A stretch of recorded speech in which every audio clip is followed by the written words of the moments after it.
Shalom saudara-saudara yang dikasihi Tuhan, semuanya bersukacita hari ini, amin.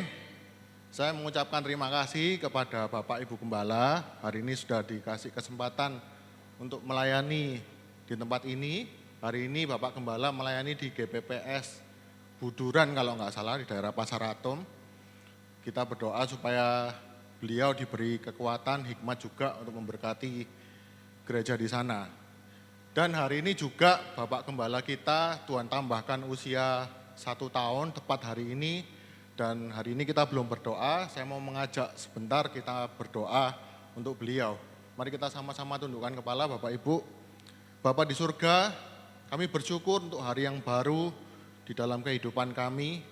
Dan kami sebagai jemaat Efrata yang Tuhan kasihi di dalam segala hal, kami mengingat hari ini Bapak Gembala kami, Bapak Titi Gamaliel, Tuhan tambahkan usianya 1 tahun sehingga limpahan berkat Tuhan boleh nyata di dalam kehidupannya.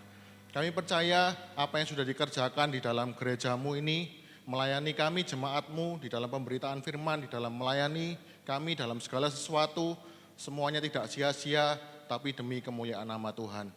Kami berdoa bagi kesehatannya, di dalam segala pergumulannya, sudah melewati banyak hal di dalam kesehatannya, tapi kami mendengar terakhir bahwa rumah sakit sudah menyatakan bahwa semuanya bersih, tidak ada penyakit, tidak ada kanker dan lain sebagainya di dalam pencernaannya.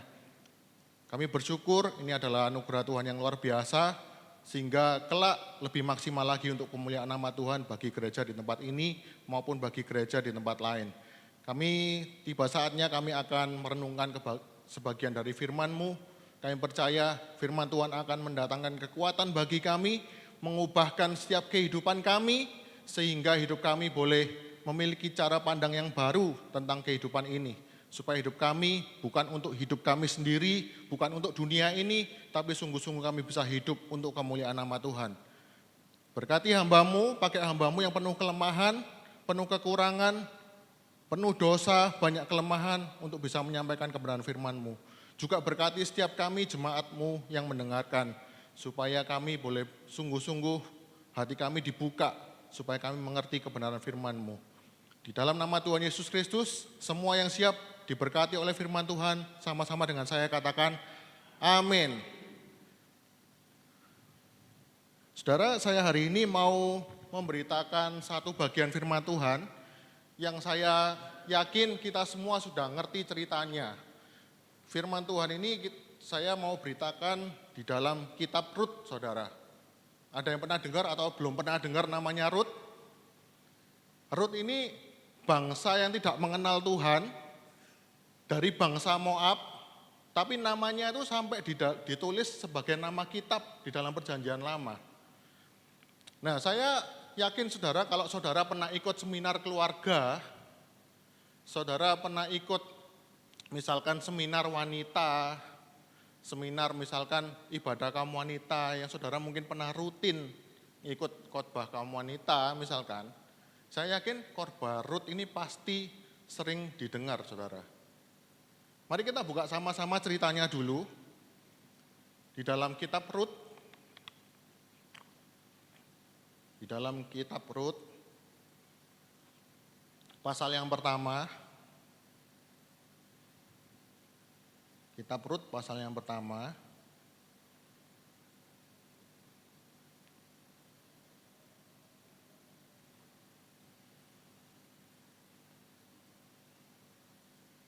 sudah keluar, ayat yang pertama, mulai ayat yang pertama. Saya bacakan buat kita semua, Rut pasal yang pertama, ayat yang pertama.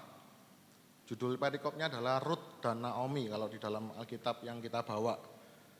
Pada zaman para hakim memerintah, ada kelaparan di tanah Israel. Lalu pergilah seorang dari Betlehem Yehuda beserta istrinya dan kedua anaknya laki-laki ke daerah Moab untuk menetap di sana sebagai orang asing. Nama orang itu ialah Elimelek. Nama istrinya Naomi, dan nama kedua anaknya Mahlon dan Kilion. Semuanya orang-orang Efrata dari Betlehem Yehuda, dan setelah sampai ke daerah Moab, diamlah mereka di sana. Ayat yang ketiga, Kemudian matilah Elimelek, suami Naomi, sehingga perempuan itu tertinggal dengan kedua anaknya. Ayat 4, keduanya mengambil perempuan Moab, yang pertama bernama Orpa, yang kedua bernama Rut, dan mereka diam di situ kira-kira 10 tahun lamanya. Ayat yang kelima, lalu matilah juga keduanya, yakni Mahlon dan Kilion, sehingga perempuan itu kehilangan kedua anaknya dan suaminya.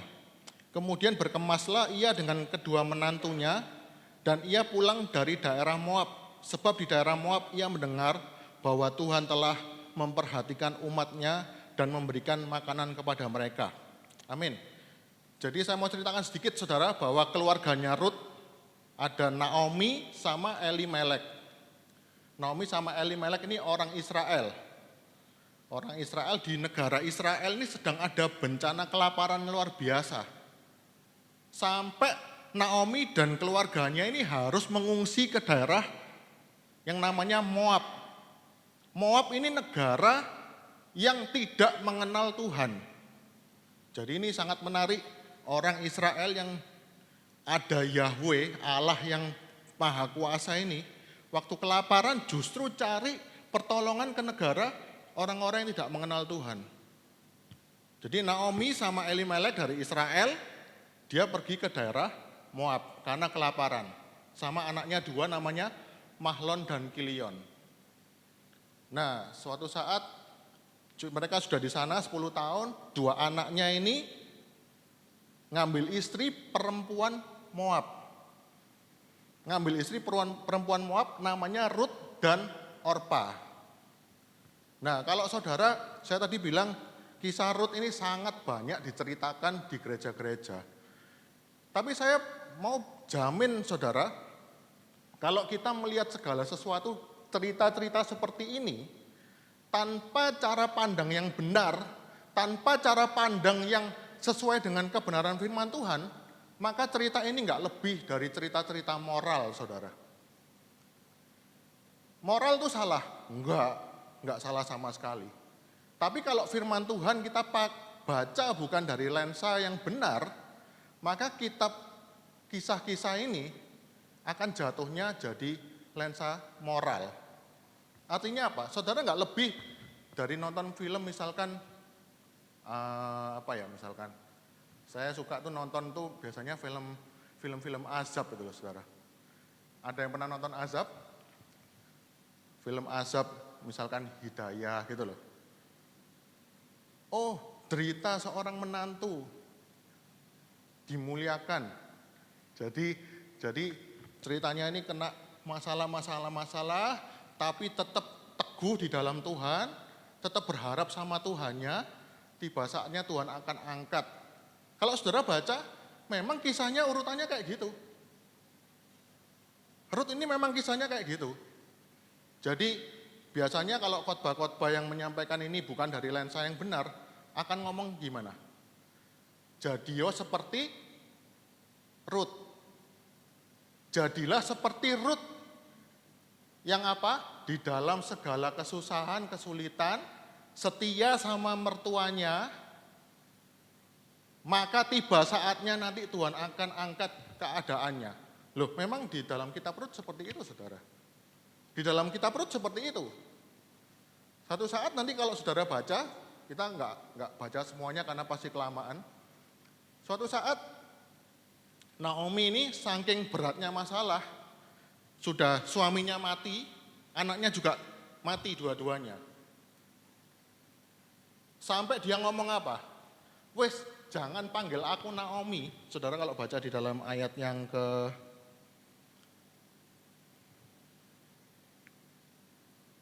ke-20.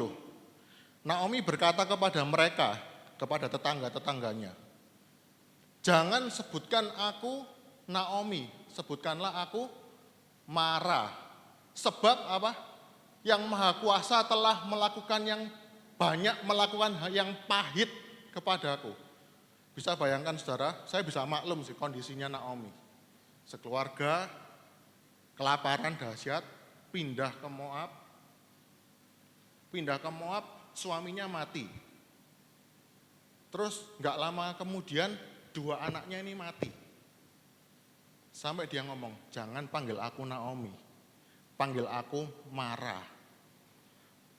Kalau di budaya kita saudara, orang itu ngasih nama anaknya, itu pasti ada mengandung sebuah harapan.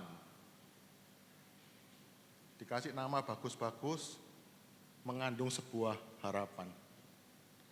Kalau orang dulu, misalkan ya, anaknya ini sakit-sakitan, tiap hari sakit, sembuh ini sakit yang lain. Sembuh yang ini sakit yang lain lagi. Kalau biasanya kecil, namanya diganti siapa saudara? Waras. Kalau orang Jawa, ya. Ada yang namanya Waras. Kalau saudara, namanya Ii saya itu Waras. Karena memang dari kecil itu sakit-sakitan. Katanya orang dulu, gantiin namanya jadi Waras. Sampai sekarang dipanggil Waras. Dan kok ya ketepaan enggak sakit tuh loh saudara. Ini menarik sekali toh. Nah, Naomi ini tapi kebalik saudara. Biasanya orang ngasih nama itu ada harapan. Misalkan saya ngasih anak nama saya namanya Uriel. Saya nyari yang rodok gak pasaran gitu loh saudara. Dengan harapan artinya Tuhan itu adalah terangku. Tuhan itu adalah terangku. Uriel gitu. Tapi kemarin saya ke rumah sakit, anak saya kemarin sempat sakit, susternya keluar dari ruang dokter, tanya, anak Uril. Saya sudah mikir namanya bagus-bagus Uriel, jadinya Uril. Nah, kita kembali ke Naomi saudara. Kalau saudara, Naomi ini saking penderitaannya luar biasa, dia sampai ngomong, sudah jangan panggil aku Naomi. Panggilan aku Mara. Saya bisa maklum saudara kondisi seperti ini. Nah singkat cerita, di ayat berapa, Naomi akhirnya kembali ke Israel saudara. Kembali ke Israel, Rutnya nanti singkat cerita ketemu yang namanya Boas. Boas itu orang kaya, punya gandum, punya ladang gandum yang besar. Yang Rut ini kerja di ladang gandum ini. Kerja di ladang gandum ini, akhirnya dikawin sama Boas. Nah, biasanya kalau kita membaca firman Tuhan tanpa kacamata Injil yang benar, akan dibilang apa? Kamu setia di dalam penderitaan, di dalam segala sesuatu yang kamu alami baik dan buruk, tetap setia sama Tuhan. Nanti Tuhan akan angkat hidupmu dari kamu janda, sampai kamu diangkat jadi juragan gandum. Benar pernah dengar khotbah-khotbah kayak gini saudara? Misalkan lagi khotbahnya Ayub. Ayub ini orang yang katanya Tuhan ini loh hambaku yang setia, yang takut akan Tuhan, yang mengasihi aku. Sudah Tuhan bilang gitu, nggak ada angin, nggak ada hujan, anaknya 10-10-nya mati. Hewannya yang dulu misalkan punya mobil sampai 10.000, tiba-tiba keledai, kuda semuanya dirampok sama bangsa kafir. Dan setelah bergumul bersama Tuhan, di perikop yang paling terakhir, Ayub ngomong apa? Ayub mengalami apa? Semua yang tadi hilang diganti Tuhan 2 kali lipat. Jadi kalau punya mobil 10, misalkan tiba-tiba bangkrut, jangan ngeluh sama Tuhan, sabar, nanti Tuhan ganti 2 kali lipat. Amin? Loh, jangan diaminkan saudara. Jangan diaminkan, ini saya kasih contoh khotbah-khotbah yang tidak berpusatkan kepada Kristus. Akhirnya apa? Yang jadi sentral siapa? Ayubnya toh. Kamu tekun. Dalam pencobaan anakmu mati, enggak apa-apa, suamimu digondol wewe gombel enggak apa-apa. Nanti Tuhan ganti 2 kali. Mosok gitu saudara? Suaminya jadi 2. Tapi intinya pesannya biasanya kurang lebih kayak gini saudara. Kalau misalkan saudara di dalam kelemahan, di dalam banyak peristiwa penderitaan, terakhir nanti kalau kamu sabar, tekun, ngelewati prosesnya Tuhan, maka akan diganti 2 kali lipat. Ya memang ceritanya kayak gitu, tapi saya mau beritakan kepada saudara, itu bukan penafsiran yang sesuai dengan kebenaran firman Tuhan. Itu saya sebut khotbah micin, saudara. Saudara tahu micin? Makanan kalau nggak ada micinnya pasti nggak enak. Kalau khotbah kayak gitu, nggak ada kesimpulannya yang membahagiakan, nggak enak, saudara. Tapi micin itu kalau kita makan terus, jiwa kita tubuh kita yang rusak. Kalau khotbah-khotbah semacam itu kita makan terus, jiwa kita yang rusak, saudara. Saudara perhatikan, kenapa saya bilang jiwa kita lama-lama rusak. Kalau saudara perhatikan, tidak semua berlaku seperti itu. Tidak semua berlaku kalau kita tahan di dalam penderitaan, maka Tuhan ganti 2 kali lipat. Kalau saudara pegang ini kuat-kuat, siap-siap saudara kecewa. Siap-siap saudara kelelahan di dalam rohani. Saudara mau misalkan, waduh suamiku tambah aku rajin ke gereja, tambah kasar sama aku. Mana janjinya Tuhan? Mana janjinya Tuhan? Katanya kayak Ayub, kalau setia diganti 2 kali lipat. Katanya kalau setia Tuhan ganti 2 kali lipat. Kayak Rut, katanya kalau aku setia sama mertuaku, nemeni mertuaku, Tuhan akan ganti nanti 2 kali lipat. Diangkat kehidupanku tinggi. Mana? Semua orang Kristen kalau hidup di dalam pola seperti ini, saya yakin pasti satu titik akan kecewa luar biasa sama Tuhan. Saya mengalami, saudara, ini khotbah-khotbah micin. Kalau saudara pernah mengalami masalah, lalu dikasih tahu sama pengkhotbahnya, kamu setia, kamu tetap mau perpuluhan, kamu tetap mau kasih persembahan,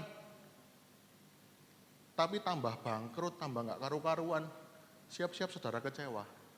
Karena apa? Tuhan nggak pernah janjikan seperti itu. Kalau Tuhan janji kita tuntut boleh. Tapi yang lucu, yang bodoh, maaf saudara, kalau Tuhan tidak pernah janji kayak gitu, terus kita tunggu, sampai kita capek, itu salahnya siapa, saudara? Kalau saudara perhatikan kehidupannya Paulus, Paulus ini kurang apa, saudara, sama Tuhan? Kalau Paulus ini dengar khotbah micin kayak tadi, saya yakin dia akan tinggalkan semuanya, wes aku nggak Tuhan-Tuhanan lagi.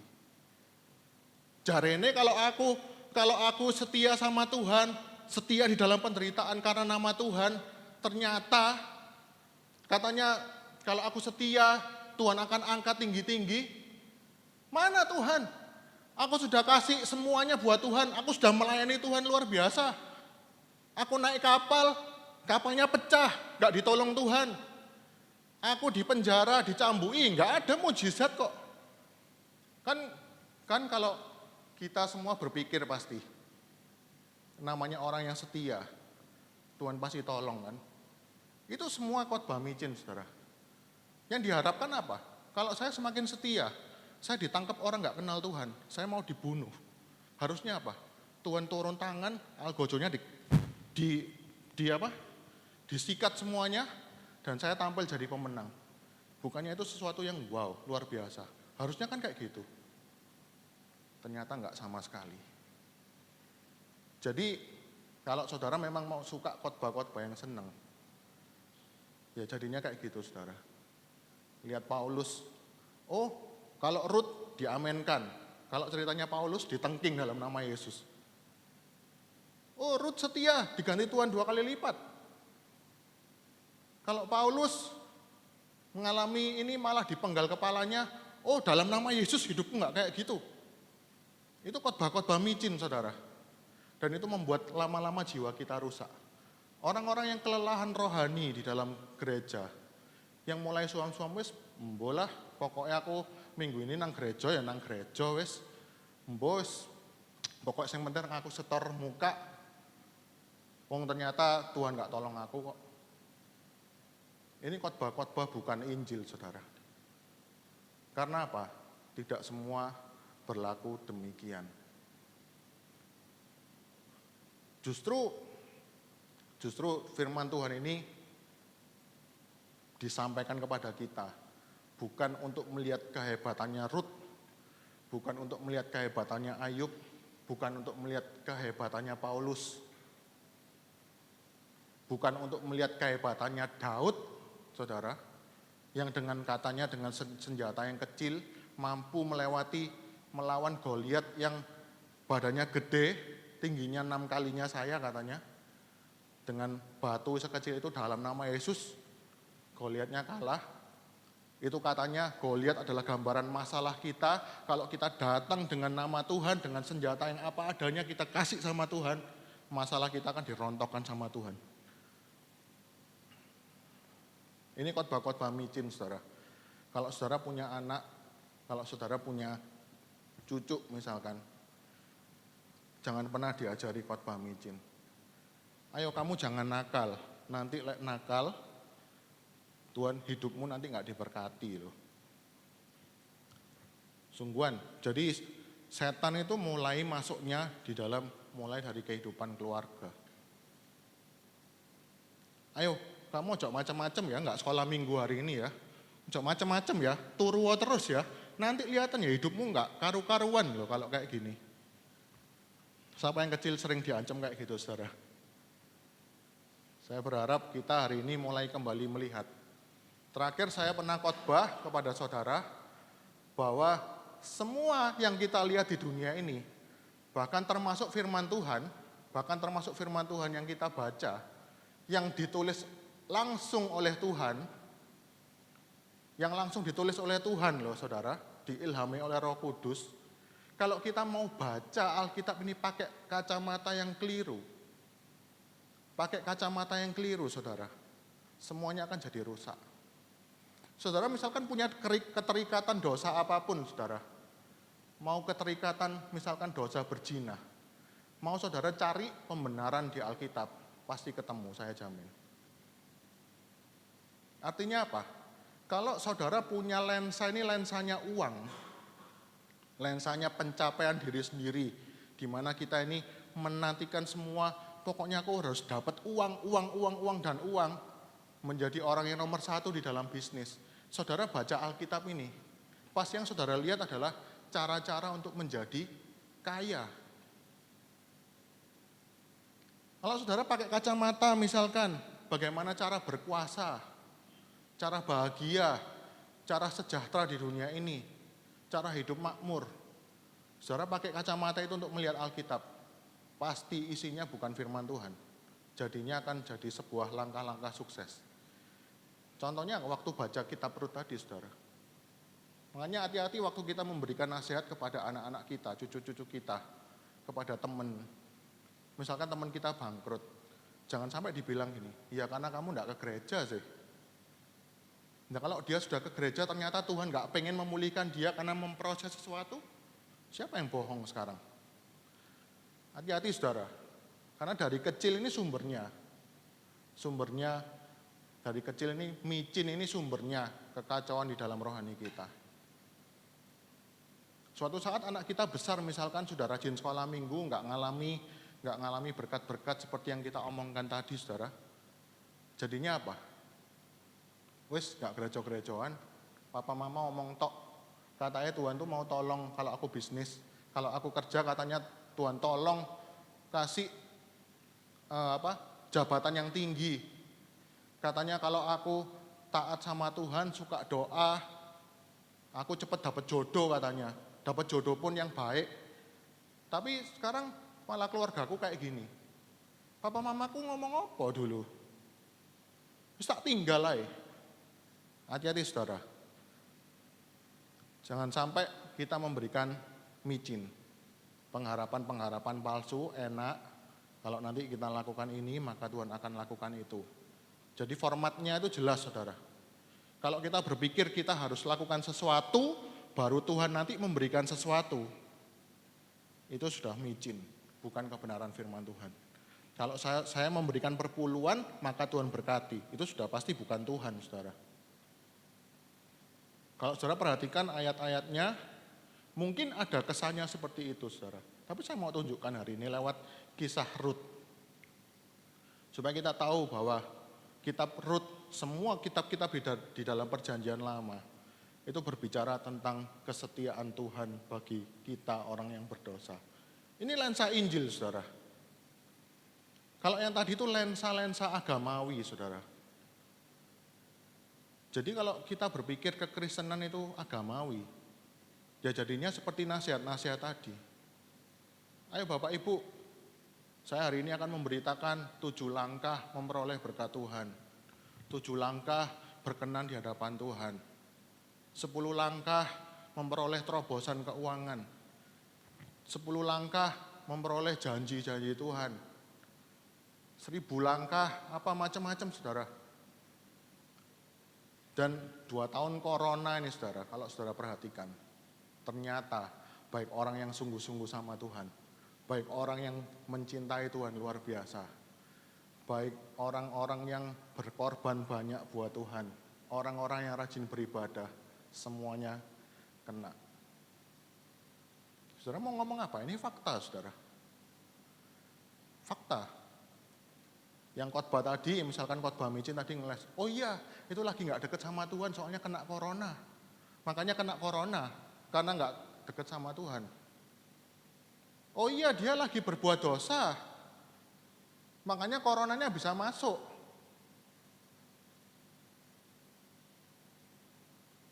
Ini yang saya mau tegaskan, saudara, bahwa 2 tahun corona ini sudah membuktikan bahwa khotbah-khotbah micin itu tidak menolong hidup kita menghadapi kesulitan.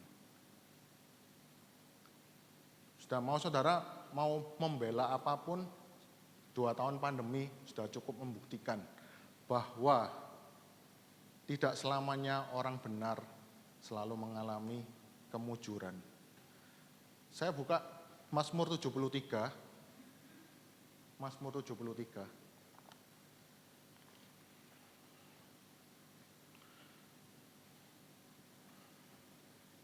Mazmur 73. Langsung saya baca ayat kedua untuk menyingkat waktu. Tetapi aku sedikit lagi maka kakiku terpleset, nyaris aku tergelincir. Sebab aku cemburu kepada pembual-pembual. Kalau aku melihat kemujuran orang-orang fasik. Sebab kesakitan tidak ada pada mereka, sehat dan gemuk tubuh mereka. Tapi gemuk belum tentu fasik loh, saudara. Soalnya saya kan gemuk juga, ya kan? Tapi saudara perhatikan, 5. Mereka tidak mengalami kesusahan manusia dan mereka tidak kena tulah seperti orang lain. Jadi yang namanya Asaf ini sampai nulis Mazmur, dia menyatakan semua pergumulannya di hadapan Tuhan. Dia sempat kecewa sama Tuhan. Tuhan, aku ini bukan orang fasik, aku ini orang yang sungguh-sungguh hidup benar, enggak melakukan kejahatan, aku enggak lakukan banyak hal-hal yang menyakitkan hatimu. Tapi kok aku ini malah kena tulah.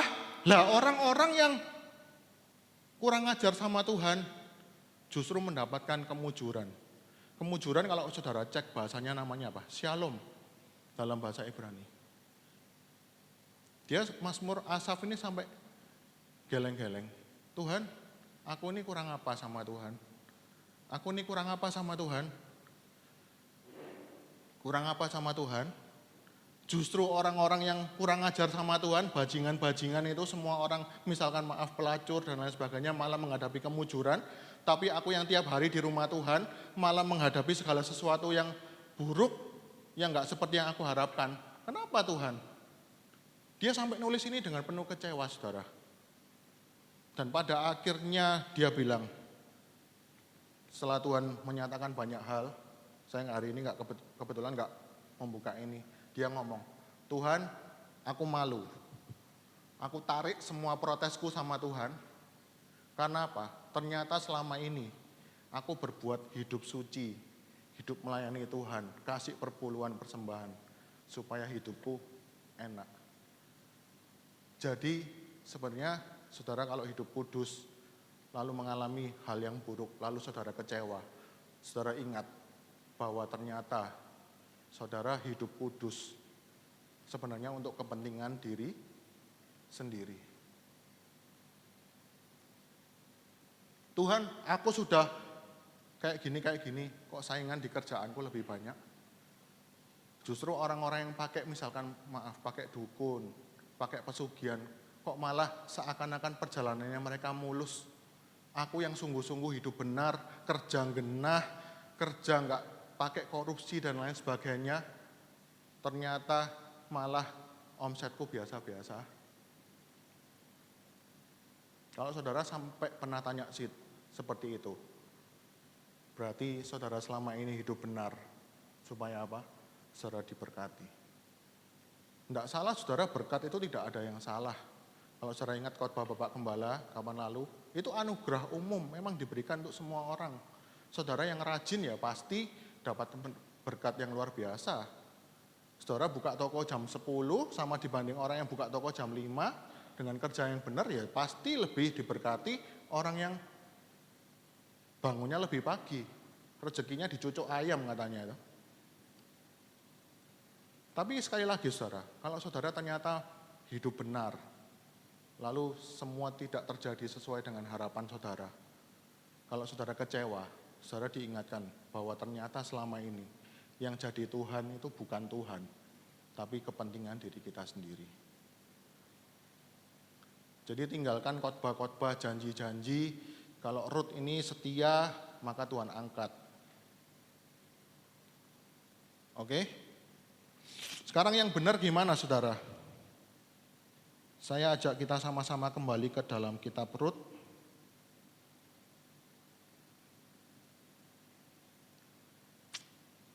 Pasal yang pertama tadi. Sebenarnya ceritanya Rut ini mau ngomong apa sih saudara? Kalau saya tadi ngomong kalau ceritanya Rut ini pesannya cuma supaya Rut kita jadi orang yang setia sama Tuhan, setia sama mertua, setia sama keluarga, lalu Tuhan nanti angkat tinggi hidup kita. Itu kalau saya bilang tadi keliru. Terus maksudnya Tuhan itu apa di dalam kisahnya Rut ini saudara? Kita ajak baca Rut pasal yang pertama ayat yang keempat.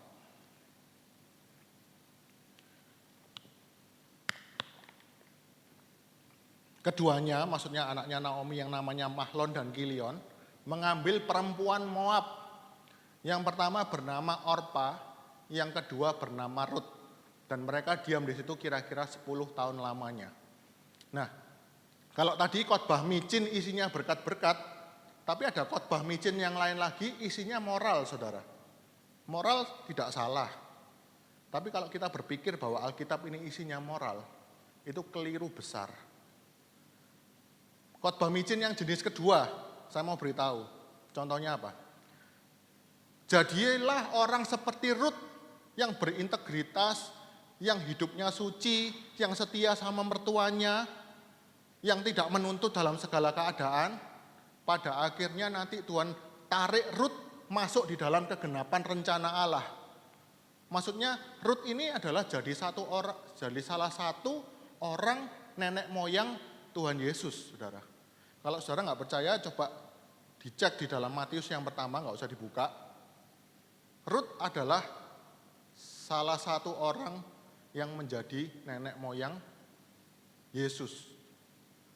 Jadi khotbah-khotbah micin yang kedua, dia bilang gini, kalau kamu setia seperti Rut itu, Rut pada akhirnya dilibatkan Allah di dalam karyanya yang besar. Jadi itu khotbah moral yang kedua.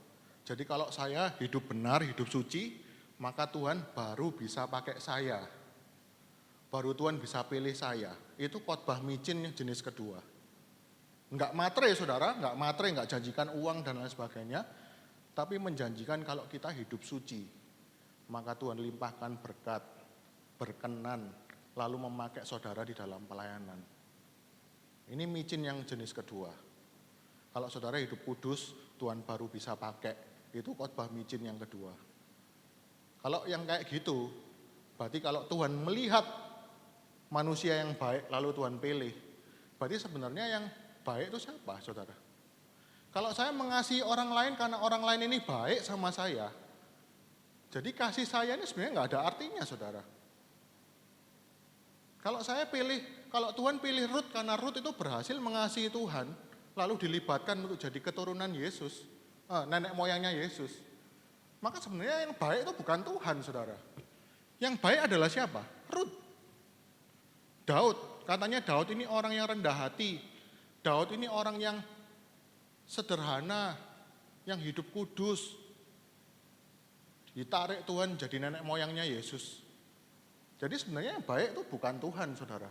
Yang baik adalah Daud, yang baik adalah Rut, yang baik adalah Ayub misalkan.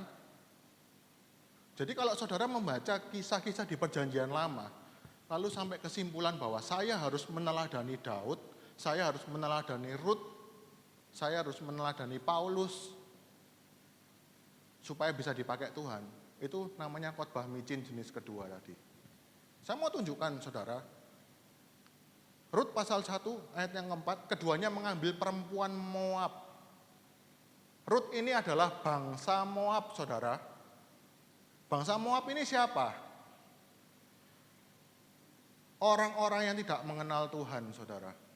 Kalau saudara mau tahu sejarahnya bangsa Moab, saya ajak kita buka sama-sama di dalam Kejadian pasal 19. Kejadian pasal 19 ayat yang 30.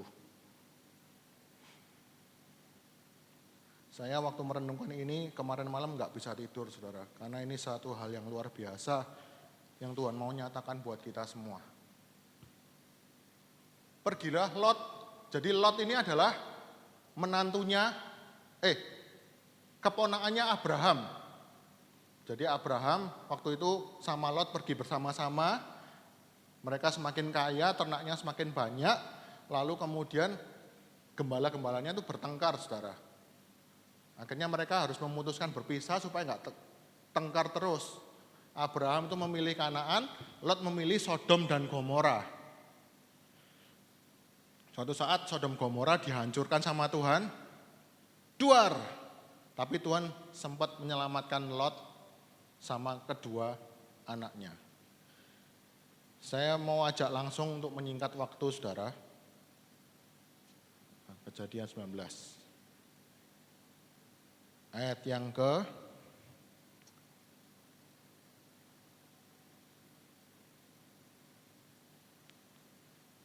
31.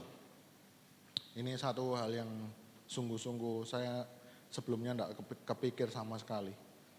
Jadi setelah mengungsi ini, setelah Lot tadi mengungsi dari Sodom Gomora yang dihancurkan sama Tuhan, dia lari bersama kedua anaknya perempuan. Sebelumnya ada istrinya, tapi kalau saudara perhatikan di Alkitab, istrinya menoleh ke belakang lalu jadi tiang garam. Jadi tinggal bertiga. Lot sama kedua anaknya yang perempuan ini. Saudara lihat ayat yang 31. Kata kakaknya yang perempuan kepada adiknya perempuan, ayah kita, Lot ini, telah tua dan tidak ada laki-laki di negeri ini yang dapat menghampiri kita, seperti kebiasaan seluruh bumi. Artinya nggak ada stok lagi laki-laki di negeri itu, di negeri pengungsian setelah mereka dari Sodom Gomora. Dia ngomong gini, ayo marilah kita beri ayah kita minum anggur, lalu kita tidur dengan dia, supaya kita menyambung keturunan dari ayah kita. Pada malam itu mereka memberi ayah mereka minum anggur, lalu masuklah yang lebih tua untuk tidur dengan ayahnya, dan ayahnya itu tidak mengetahui ketika anaknya itu tidur dan ketika ia bangun. Besoknya gantian adiknya, saudara. Saudara bisa lihat peristiwa yang begitu menjijikkan ini di hadapan Tuhan.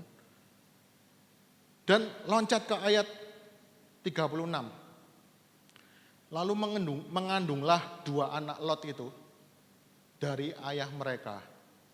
Yang lebih tua melahirkan seorang anak laki-laki dan menamainya siapa, saudara? Moab. Jadi jadi Rut ini sudah dari bangsa yang tidak mengenal Tuhan. Ternyata keturunannya Moab. Moab ini hasil perjinahan antara anak perempuan dengan papanya. Ini enggak kurang menjijikkan apa, saudara?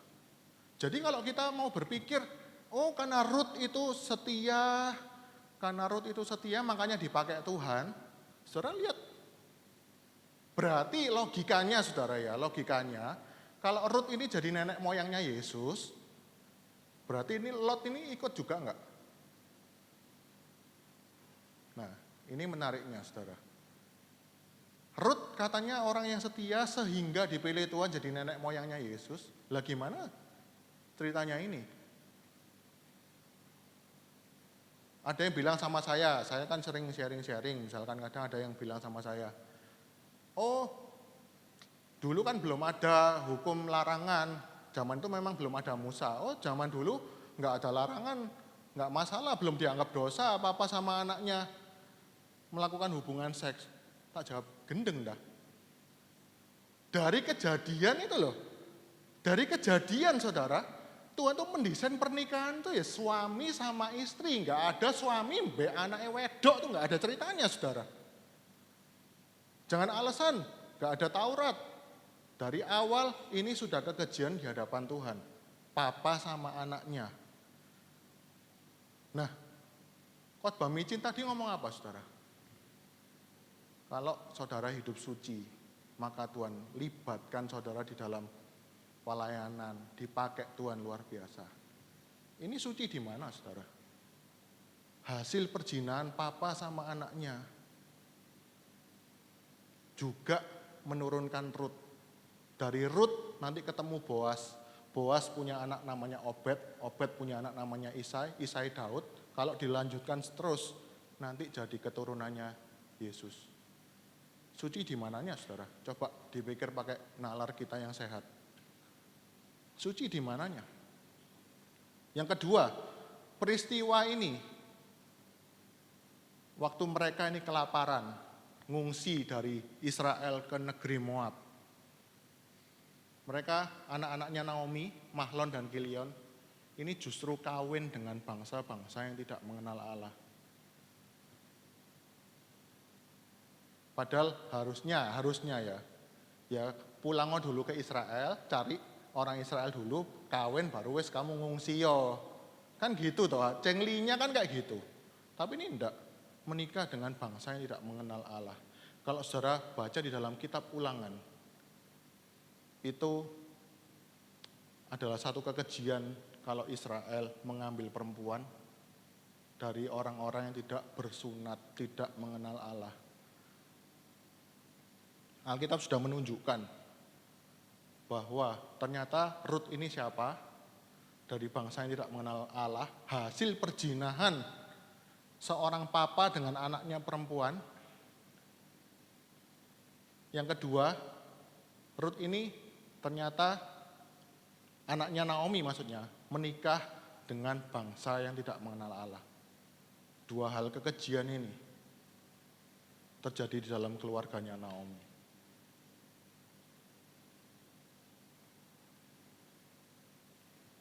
Apa yang mau disampaikan oleh Allah hari ini, saudara?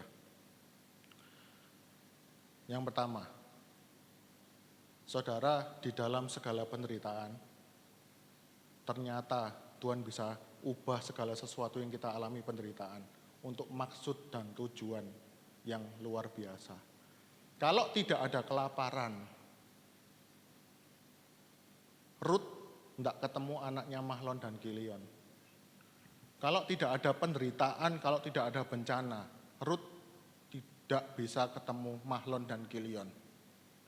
Tujuannya apa?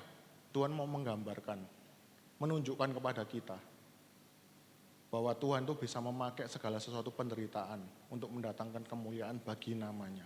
Amin? Ini yang harus diamenkan, saudara. Semua penderitaan yang kita alami akan mendatangkan kemuliaan di dalam Kristus. Nantinya Kristus itu akan datang untuk menyelamatkan kita manusia yang berdosa, yang melakukan mungkin tidak seperti berzina papa sama anaknya. Tapi kita ini melakukan kekejian itu mungkin tidak kelihatan, saudara. Saudara mungkin tidak bunuh, nggak jadi pembunuh, nggak jadi penzina seperti ini. Saudara mungkin nggak membunuh, mateni orang gitu enggak. Tapi waktu saudara membenci seseorang, itu kadang-kadang orang kalau sudah benci sama orang, itu kadang lebih jahat daripada orang-orang yang membunuh. Kalau membunuh, jerat selesai urusannya saudara. Tapi kalau saudara benci, mungkin saudara enggak melakukan dosa-dosa seperti berzina ini tadi saudara. Tapi waktu saudara membenci seseorang, Wah, saya pernah saudara, saya mengalami kok. Saya ini mungkin merasa, oh jadi anak alim, anak rumahan. Tapi waktu saya merenungkan kalau saya sedang benci sama orang, saya itu bisa lebih jahat dari orang-orang yang membunuh. Kenapa? Ketemu orang ini, saya lihat, aduh mukanya nggak karu-karuan. Wes karuan aku nggak mau ketemu orang ini. Dia punya apa? Dia berhasil. Misalkan saudara punya orang yang saudara benci, yang saudara sirik, kurang ajar. Iki ojo-ojo. Mari lapo, kok saya dapat kayak gini. Aku rone tokone iki sepi. Aku rone tokone iki gak payu. Tapi kok iso tuku macam-macam ini. Apa ya? Jadi saudara kalau bukan dosa membunuh itu kelihatannya membunuh itu dosa yang besar. Tapi waktu saudara punya kebencian aja. Itu saudara bisa jahat pikirannya itu lebih dari orang yang membunuh. Saudara ketemu di gereja. Wih, enggak seneng be orang ini. Orang ini tiap hari tambah sogeh ya. Benci saudara. Penapait apa. Di pikirannya itu bisa kayak kreatif gitu loh. Pikirannya ini bisa jadi kayak kreatif. Orang itu bisa mikir macam-macam. Sampai bisa nemu cerita-cerita itu luar biasa. Kalau jadikan film itu seru be ya. Kalau misalkan saudara benci sama orang itu bisa kayak ngarang-ngarang pikiran-pikiran itu luar biasa saudara. Jadi saudara mungkin tidak najis kayak ini. Tapi saudara ternyata di dalam hati jauh lebih jahat dari kebanyakan orang. Maaf saudara, ada yang pikirannya cabul. Dia nggak berzina. Dia bisa lihat wanita itu, tak gini no, seru be ya. Itu lebih jahat daripada orang yang selingkuh. Di dalam pikiran kita nih, Tuhan Yesus ngomong apa? Dalam hati kita ini keluar semua yang jahat. Tidak ada seorang pun yang baik. Jadi baik Ruth, baik kita semuanya, anaknya Lot tadi, semuanya sama-sama kotor di hadapan Tuhan. Ada yang tidak pernah merasa kotor di hadapan Tuhan? Saya yakin tidak ada. Hari ini Tuhan mau tunjukkan satu hal, sesuatu yang indah, yang saya kemarin sampai tidak bisa tidur memikirkan ini. Karena ternyata apa? Selain Tuhan bisa bekerja lewat penderitaan-penderitaan yang kita alami di dunia ini. Mungkin saudara punya anak mati, punya suami kurang ajar, punya apa segala sesuatu yang seakan-akan membuat saudara ini kecewa sama Tuhan. Tapi ternyata setelah kita sabar, Tuhan ternyata nanti menunjukkan maksud yang indah dalam hidup kita. Bukan berarti kalau saya ngomong seperti yang tadi, nanti akhirnya kamu akan dipulihkan gini-gini. Tapi saudara akan melihat bahwa ternyata Tuhan itu tetap mengasihi kita semua di dalam segala yang kita alami. Saudara lihat, kelaparan luar biasa, mereka ngungsi, perutnya ketemu Boas. Dan itu adalah gambaran saudara. Nanti kalau saudara lihat perjanjian baru, itu dinyatakan bahwa ternyata bangsa yang tidak mengenal Allah itu sudah ada di pikirannya Allah untuk bisa menjadi umat kesayangannya Allah. Jadi bangsa-bangsa yang najis, yang kotor ini ternyata Tuhan berkenan memilih mereka untuk suatu saat juga diselamatkan. Ini satu hal yang indah saudara. Bangsa yang najis, yang kotor, dulu belum ada bangsa Indonesia saudara. Tapi seandainya Tuhan tidak memakai peristiwa-peristiwa ini, enggak akan lahir juru selamat. Enggak akan bangsa-bangsa lain itu dimasukkan termasuk bangsa Indonesia kita untuk bisa mengenal Tuhan. Enggak akan. Yang kedua, Tuhan mau sampaikan apa? Tuhan mau sampaikan apa saudara? Lewat kisah Ruth ini. Allah bisa menggunakan semua sampah-sampah masyarakat. Allah bisa menggunakan semua orang-orang yang dibuang dari masyarakat. Kalau saudara lihat Ruth ini wanita, kalau di dalam budaya yang dulu, dalam budaya Israel, wanita itu nggak ada harganya. Maaf saudara, tapi memang kenyataannya kayak gitu. Tapi ternyata Tuhan pakai Ruth di dalam segala cerita yang rumit ini untuk bisa terlibat di dalam karya keselamatan. Jadi Tuhan bisa pakai orang-orang yang dianggap rendah oleh masyarakat untuk menjadi kemuliaan bagi namanya. Supaya apa? Di samping itu Tuhan mau nyatakan apa? Supaya tidak ada satu orang pun yang bisa memegahkan diri di hadapan Tuhan. Saudara, kalau hari ini saudara jadi orang yang alim di gereja, jadi orang yang sungguh-sungguh rajin berdoa. Kalau saudara tanpa melihat karya Allah seperti ini, saudara kan bilang, aku ini orang yang lebih rohani daripada mereka. Daripada orang yang gak berdoa, yang gak kenal Tuhan, saya jauh lebih rohani dari mereka. Tapi kenyataannya Tuhan mau nyatakan apa? Bahkan saudara ini, Tuhan bisa memakai sampah-sampah masyarakat seperti mereka-mereka ini untuk menjadi karya kemuliaan Kristus, menjadi sarana keselamatan bagi dunia. Kita mau sombongkan apa, saudara? Kita mau sombongkan apa sih? Kita mau sombongkan apa? Kesucian kita. Tidak ada nilainya di hadapan Tuhan, saudara. Saudara mungkin tadi sudah bilang, saya sudah bilang, saudara mungkin tidak membunuh, nggak selingkuh, nggak berzina. Tapi dalam hati ini sudah Tuhan buktikan. Semuanya ini keluar segala sesuatu yang najis. Dan ternyata Tuhan bisa pakai. Saya buka ayat yang terakhir, saudara. Di dalam Matius pasal 3 ayat 9.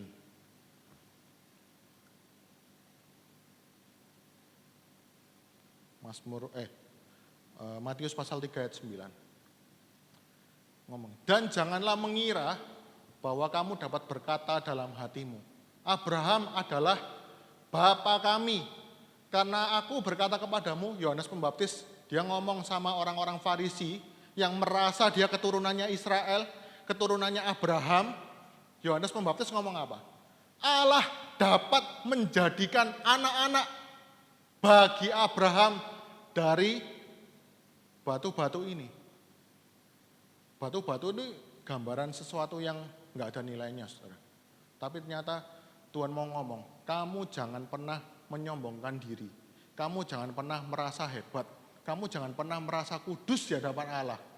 Karena kalau Allah mau milih, Tuhan bisa pilih dari batu dijadikan anak, jadi keturunan Abraham. Bisa.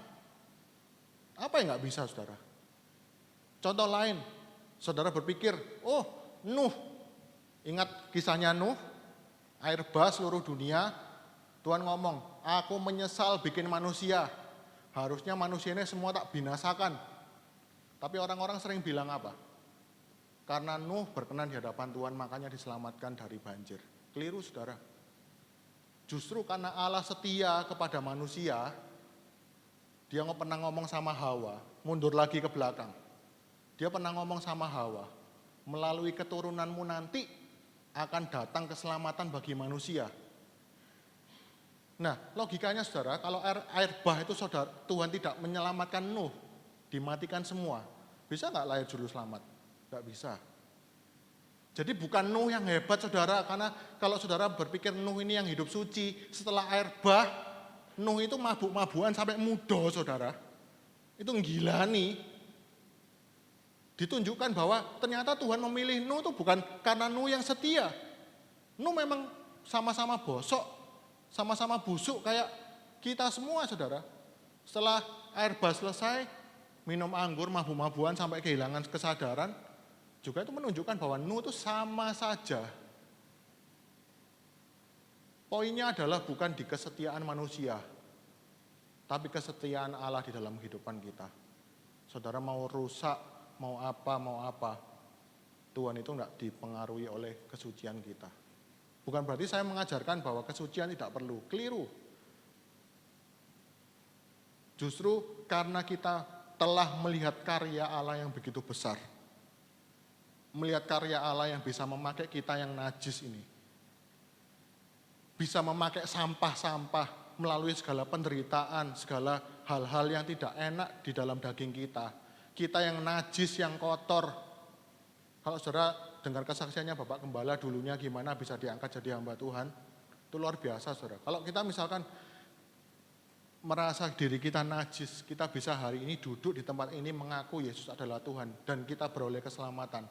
Itu bukan karena kita yang kudus, bukan karena kita yang suci, saudara, tapi karena Allah yang setia untuk rencananya menyelamatkan kita semua. Ini yang harus diaminkan, saudara. Jadi Alkitab itu berbicara tentang Tuhan yang setia kepada kita yang berdosa. Bukan kita yang setia sama Tuhan sehingga Tuhan setia, keliru. Tapi karena Tuhan setia, maka kita yang akan nanti harus mengalami kasih-Nya Tuhan itu sehingga kita bisa setia. Jadi kalau saudara hari ini beribadah, jangan minta apa-apa lagi, saudara. Boleh berdoa boleh. Tapi Tuhan ini sudah demikian dari kitab Kejadian sampai nanti turun Kristus yang mati untuk kita. Sudah menunjukkan demikian kasih-Nya, cintanya kepada kita orang berdosa. Saudara punya masa lalu itu enggak peduli Tuhan. Mau saudara masa lalunya dulu nih pembunuh, tukang berzina, tukang selingkuh semuanya. Tapi kalau Tuhan sudah setia memilih kita, saudara. Ayat terakhir, maaf saya tambahi satu ayat lagi. Roma 11 ayat 29.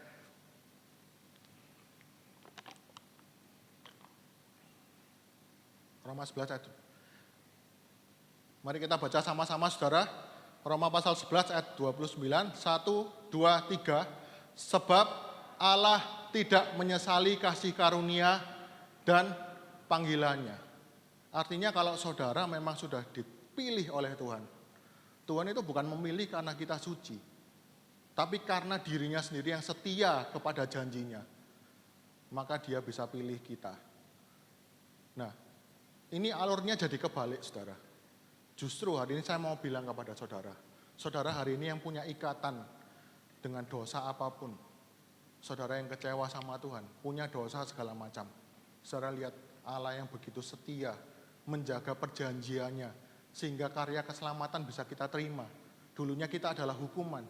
Sudah demikian setia menjaga semua perjanjiannya di dalam rentetan kisah-kisah yang jelimet, yang luar biasa.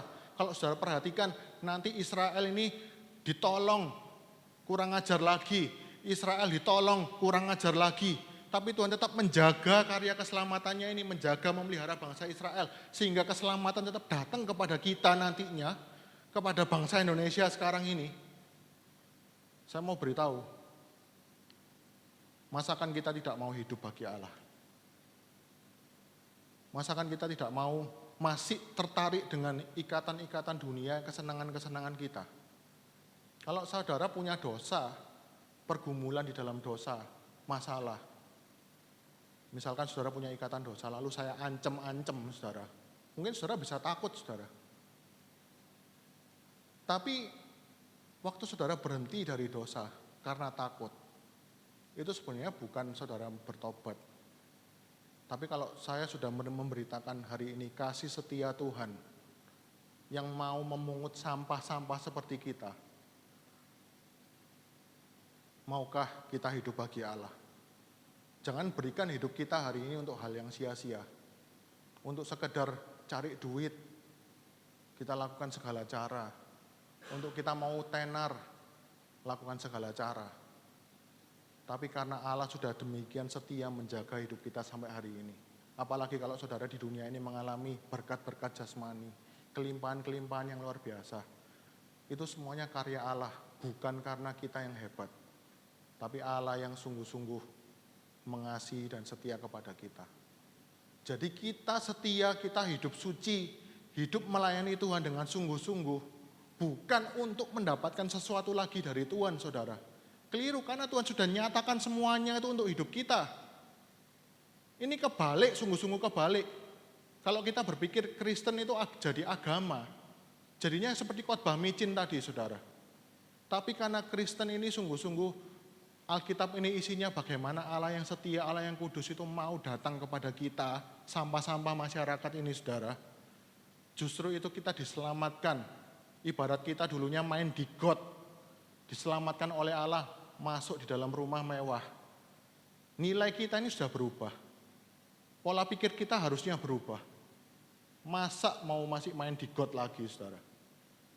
Ini juga Kesaksian saya pribadi, saya dulunya punya ikatan dosa juga banyak, saudara.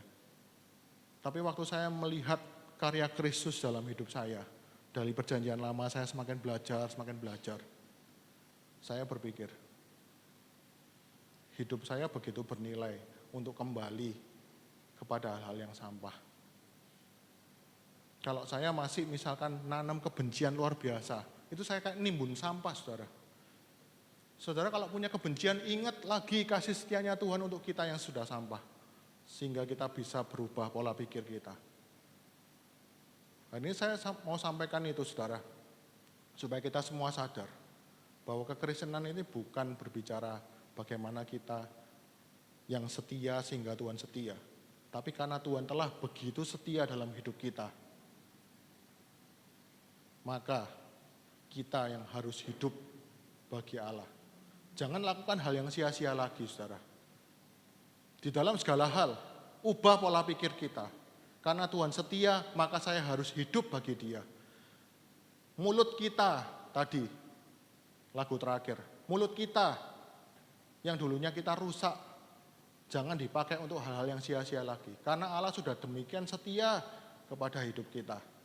Karena Allah sudah demikian setia terhadap hidup kita semuanya. Jangan diserahkan lagi kepada hal yang sia-sia. Amin. Ya, hari ini kita mau ajak tolong pemain musik naik ke mimbar. Hari ini saya mau berdoa bagi kita semua.